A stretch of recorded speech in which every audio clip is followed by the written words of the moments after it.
ओम नमो भगवते वासुदेवाय नमः। भक्तों, आज हम अजा प्रबोधनी एकादशी की व्रत कथा सुनेंगे। पहले हम जानेंगे कि ये कब और कैसे की जाती है। तो भाद्रपद कृष्ण पक्ष की एकादशी प्रबोधनी जया कामनी तथा अजा नाम से विख्यात है। इस दिन भगवान विष्णु जी की पूजा की जाती है और रात्रि को जागरण किया जाता है। सारा दिन व्रत रखने से सारे पाप नष्ट हो जाते हैं। इसकी व्रत कथा इस प्रकार है। एक बार सत्यवादी राजा हरिश्चंद्र ने स्वप्न में देखा कि उन्होंने ऋषि विश्वामित्र को अपना सारा राज्य दान कर दिया है। अगले दिन ऋषि विश्वामित्र दरबार में पहुंचे तो राजा ने उन्हें अपना सारा राज्य सौंप दिया। ऋषि ने उनसे दक्षिणा की 500 स्वर्ण मुद्राएं और मांगी। दक्षिणा चुकाने के लिए राजा के पास अब कुछ भी नहीं बचा था, तो उन्होंने अपनी पत्नी एवं पुत्र तथा स्वयं को बेचना पड़ा। राजा हरिश्चंद्र को एक चांडाल ने खरीदा था।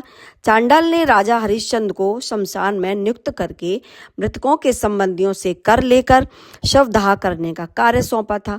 उनको जब ये कार्य करते करते कई वर्ष बीत गए तो एक दिन अचानक उनकी गौतम ऋषि से मुलाकात हुई। राजा ने उनसे अपने ऊपर बीती हुई सारी बातें उनको बताई। तो मुनि ने उन्हें इसी अजा एकादशी के बारे में बताया और उनको व्रत करने की सलाह दी। राजा ने यह व्रत शुरू किया। इसी बीच उनके पुत्र रोहित का सर्प के डसने से स्वर्गवास हो गया। जब उसकी माता अपने पुत्र को अंतिम संस्कार के लिए शमशान पर लाई तो राजा हरिश्चंद्र ने उनसे शमशान का कर मांगा, परंतु उनके पास कर चुकाने के लिए कुछ भी नहीं था। तो उन्होंने अपनी चुंदरी का आधा भाग देकर शमशान का कर चुकाया।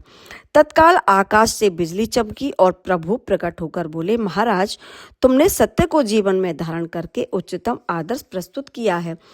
तुम्हारी कर्तव्य निष्ठा धन्य है। तुम इस इतिहास में सत्यवादी राजा हरिश्चंद्र के नाम से जाने जाओगे, अमर रहोगे। भगवत कृपा से रोहित भी जीवित हो गया और तीनों प्राणी चिरकाल तथा सुख भोग कर अंत में स्वर्ग को चले गए। तो भक्तों, ऐसी धार्मिक कथाएं सुनने के लिए मुझे सब्सक्राइब करना और कमेंट्स करना मत भूलिएगा। ओम नमो भगवते वासुदेवाय नमः।